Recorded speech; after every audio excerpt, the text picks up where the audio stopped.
hay tú nó sang ha tình hình ngọc cuốn tú nó điểm thế này nữa anh tầm khúc này hơi anh tú mình đừng tú khật rất này à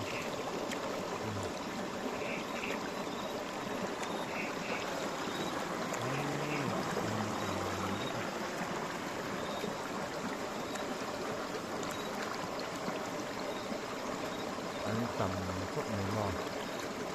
thì ra chơi cái số phải thật rất là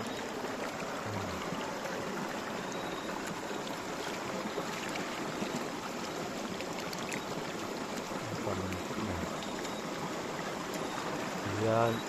là lại thằng va quay lại thằng va quay lại members đến bà đến cần về à duty cần shop thì na chẳng hạn cả cùng thấy nan tiền duty thì na cái na của anh nhá hiền anh sâu hắn đâu cuốn này thì na thế tại hiền cả vẹn quy thế thằng va xiêm thế lại bố mam rồi là mà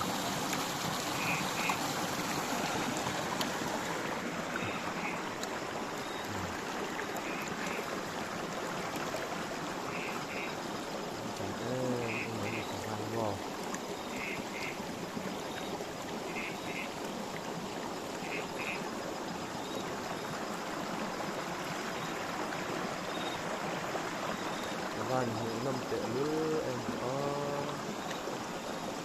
rồi chiang zo kan hin ti lang